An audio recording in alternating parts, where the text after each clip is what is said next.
listening to the Labor Notes podcast, the weekly show from Labor Notes on rank-and-file news and organizing strategies. I'm Danielle Smith, your pod co-host. And I'm pod co-host Natasha Elena Yeoman. We've got a great episode for you today that we've kind of jokingly been calling You're Scared, Now What? We'll be talking about how to move from the overwhelm, the fear, the hopelessness, because we're all feeling it, to a place of action. I'm so glad we have one of the best to ever do it, our coworker Barbara Madeloni, on with us today. Barbara organizes with and writes about K-12 teachers and higher education workers. Yeah, it'll be really great to get Barbara's organizing notes on this moment, especially considering her work in the 2010s as the reform president of the Massachusetts Teachers Association, at a time when public schools in Massachusetts were facing attacks from many directions, so that perspective will be really valuable. Because, look, I'll be the first one to say it. Things don't feel great right now. This administration has been trying to delete through executive order the hard-won collective bargaining rights of almost the entire federal workforce. And that was after the Department of Homeland Security said last month that it was canceling the union contract for 47,000 workers at the Transportation Security Administration, the TSA. Also, we know from historical experience that these attacks on workers won't stop with the public sector. At the same time, they're arresting and detaining immigrant workers, especially those coming from Central and South America, and those who have advocated for an end to the genocide against Palestinians. Among those they've detained so far, farm worker union leader Alfredo Lelo Juarez, apparently in retaliation for his organizing, SEIU Local 925 member Llewellyn Dixon, a University of Washington lab technician who was detained on her way home from visiting family, SEIU Local 509 member Rumeysa Öztürk, a graduate student at Tufts University whose detention by federal agents in broad daylight during Ramadan was captured in chilling footage. This was after she co-bylined an op-ed in her college paper, the Tufts Daily. Sheet metal worker Kilmar Armando Abrego Garcia, the smart Local 100 apprentice who ICE agents detained while he was driving home with his 5-year-old son, and then abruptly sent to El Salvador's notorious prison complex without a hearing. Administration officials have called it a mistake, but haven't brought him back so far despite multiple federal court orders, including a unanimous ruling from the Supreme Court, directing the administration to work on bringing him back. And they've still detained United Auto Workers Local 2710 member Mahmoud Khalil, who was abducted by federal agents in front of his then 8 months pregnant wife. His wife, Dr. Noor Abdallah, gave birth this month without him, and said in a statement that ICE had denied their request for him to be temporarily released from the Louisiana facility where they're holding him to be there for the birth of their first child. The escalation of state violence is palpable, especially in these immigration arrests. Federal agents broke the window of a vehicle to arrest Juan Francisco Mendez, a seafood worker in New Bedford, Massachusetts, as our coworker Luis Feliz Leon reported this month for Jacobin. Mendez's wife, who was with him in the car during the arrest and recorded the whole thing on her phone, said the agents didn't even wait for their lawyer to get there. Luis also reported how agents hunted down other workers in New Bedford, including 2 workers whose apartment they broke into with a battering ram. Again, there's a sense among workers that these types of actions may be in retaliation to organizing. Adrian Ventura, director of the New Bedford immigration advocacy group Centro Comunitario de Trabajadores, told Luis that many of those detained there so far work at local seafood processing plants where workers have been organizing lately. The administration is using its rhetoric to go after labor organizers and activists and to chill dissent. So this isn't even just about immigration so much as it's about trying to consolidate power and infringe on our labor and free speech, and to inflict cruelty for cruelty's sake. All of this has introduced an atmosphere of chaos, terror, and pain to daily life. Right, and then there are the attacks on trans people. In January, Trump also issued an executive order declaring that the U.S. will not, quote, fund, sponsor, promote, assist, or support, end quote, gender-affirming care for people under 19, labor reporter Sarah Lazar wrote in a piece for The Nation and Workday magazine. And the Trump administration is also trying to prevent transgender people from getting passports with their correct gender markers. Higher ed is facing attacks from an administration trying to place restraints on what they can and can't do under the threat of revoking research grants. The FDA is being hamstrung from properly testing the safety of milk. Our flu vaccines this year may be delayed. Doge is reportedly on a rampage through federal databases, taking private data and doing God knows what with it. And public services that people depend on are being cut. And on and on and on. We know the answer, even now, is in organizing, but where do we start? And Barbara, this is where you come in. What a place to invite me in. That's quite a list of where we are, and it is sobering and no less depressing, even though we know all that going into this. So it's a really, really hard place to be, and one of the things that I think is critical that we understand is that we need to be clear about where we are. We need to not be falsely optimistic. It's important to look at our landscape and say, this is the landscape, to acknowledge our fear and our uncertainty, and to do that together. And then I think that allows us a certain clarity to be able to really understand, okay, where and how can we enter this moment? I think that's a key piece of what we have to do. I'm not a fan of false optimism. I don't think that what doesn't kill you makes you stronger. I think what makes us stronger is coming together and understanding what we can do and entering spaces in order to do that. So, what does that look like for people who are organizing right now, especially in higher ed? Yeah, I don't know if this is even true, just especially in higher ed. One of the things that I've been saying to myself and to others since Trump's election is that we have to keep walking toward each other. And I'm really struck by how much of life under Trump, and certainly this is true of life under capitalism, and it's just exacerbated under Trump, is this sense of fear and isolation that we live with, and how much, as we talk about in labor notes, the bosses and the billionaires work to increase our sense of isolation and our distance from each other. So it's not a small thing to say that the most important thing that we can do initially is walk toward each other and be together. And when we come together, when we meet each other in the place where we are, and we name, as you have both done, where we are, and we look at the landscape, that we then, at that moment, do a few things that are important. One is that we have to, while we're understanding where we are, also articulate where we want to go. I think it's a real danger of this moment that we can find ourselves, understandably, being very reactive and defensive, which we have to be. We have to defend our rights, and we have to defend all that's being taken away from people. But I also think we can't lose, and in fact, it'll help us to sustain and to have the energy to continue this fight if we are articulating where we want to go, so that we are building the world that we want, even as we are defending the world that we have. And I think that's a critical piece of what we have to do.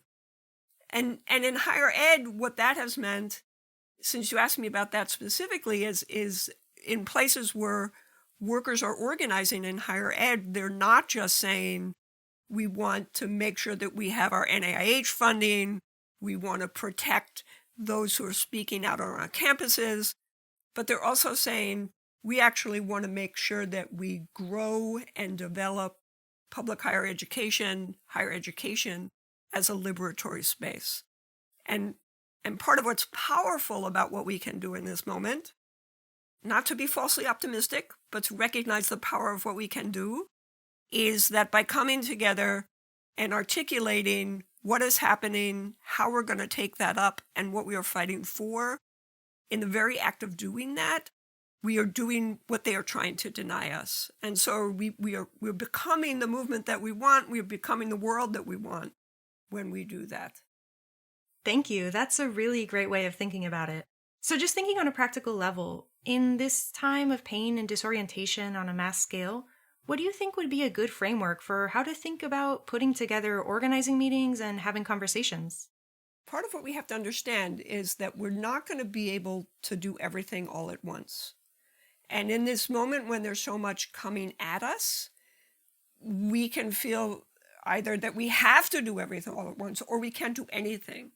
It's so profoundly overwhelming, all that's happening. And yet we also, even while we understand that we can't do everything all at once, we also have to assess what we're going to have to do in order to fully reclaim our world.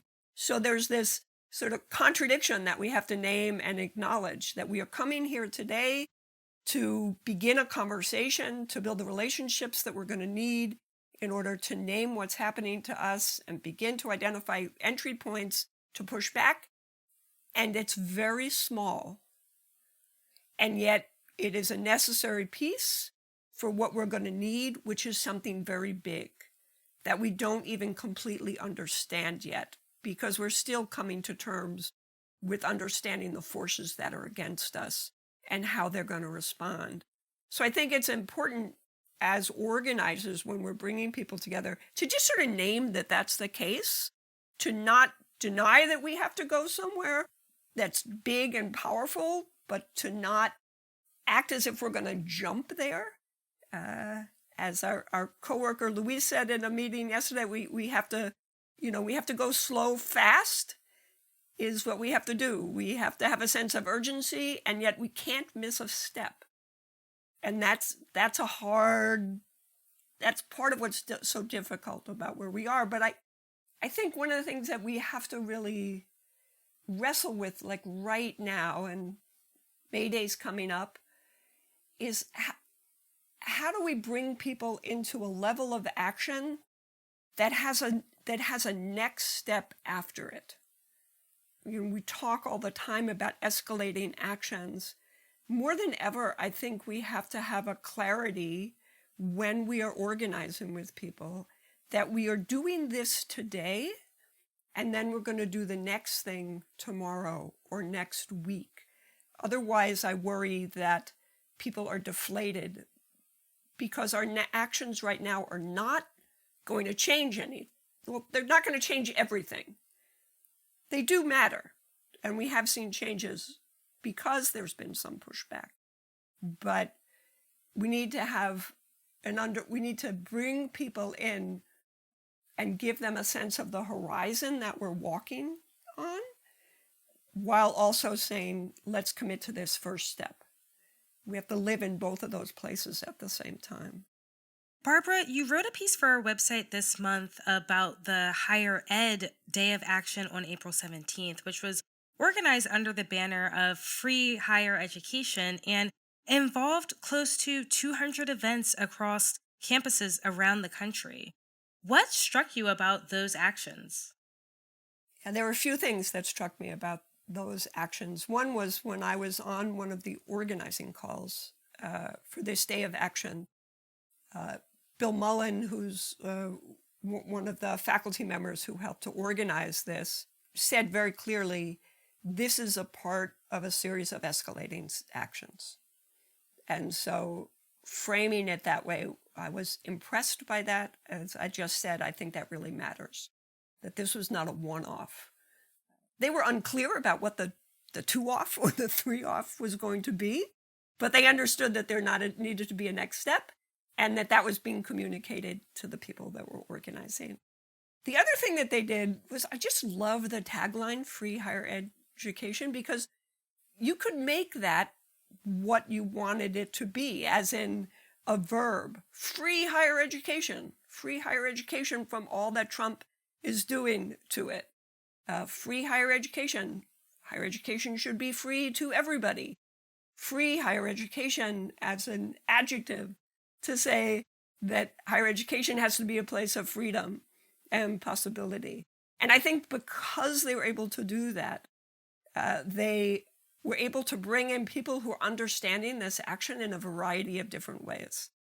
So we had 30 different unions or more using the Higher Ed Day of Action as days for membership drives. So they were understanding the freedom of workers to organize and the importance of that to free higher education. We had people organizing. One of my favorite was an anti-fascist office hours, at Northwestern University, where it was a place to really educate primarily undergraduates about what was happening and what they could do in the context of that.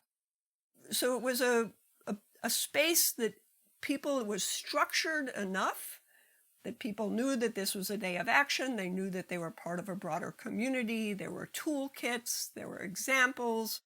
There was a all-day online teach-in. People could enter that in whatever space, but they could also take up what was relevant to them in the moment. And part of that, what they were able to do with that was they were able to bring the struggle for justice and in Palestine into it. And there were people who engaged it in that way and people who were less comfortable doing that. But everybody was working together around this idea that we are going to free higher education. I think that model of just enough structure to support the organizing and enough chaos or uncertainty or flexibility to allow workers to enter and make it their own is actually a model that we should be adopting right now. Speaking of models, what do you think is maybe not a good, effective way to approach organizing or people's energy right now?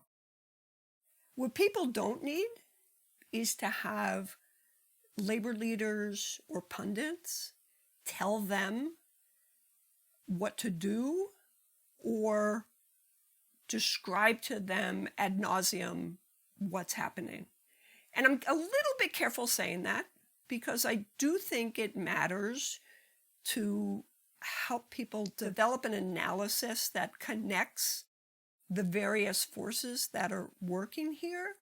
But I worry that we spend too much time talking at people and not enough time encouraging workers to talk to each other and develop a shared understanding.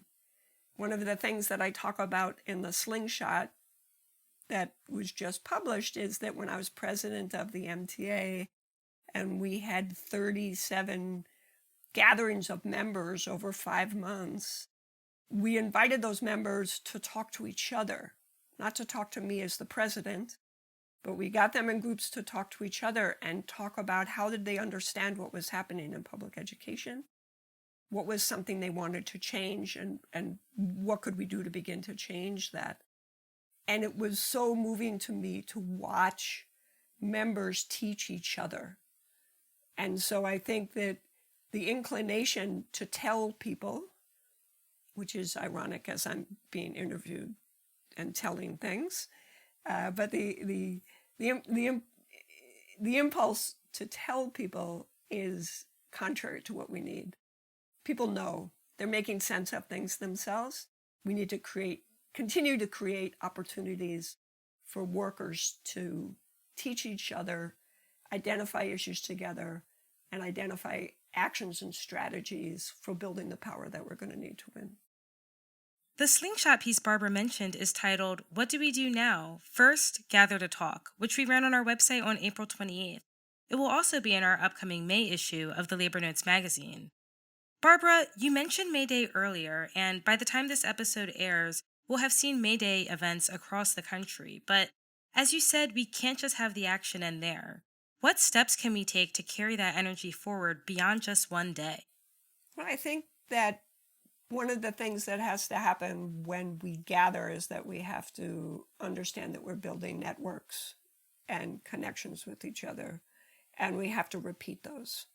We have to, after May Day, it's going to be an important time for those who've engaged in actions to come together again, to reflect on what happened, who was there, how did people understand the moment, and then to say, all right, what can we do next? And to be thinking all the time that we're building networks. These are ways that we're going to keep in touch with each other, that we're going to be checking in with each other, and that we're going to be meeting on a regular basis. And in some ways, like what I just said is like what any organization should be doing.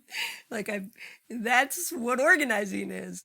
But I think it's important to break it down into those pieces and to be very intentional and deliberate about, okay, when are we gathering next? What are we talking about? Who else are we bringing in? What does the next level of activity look like?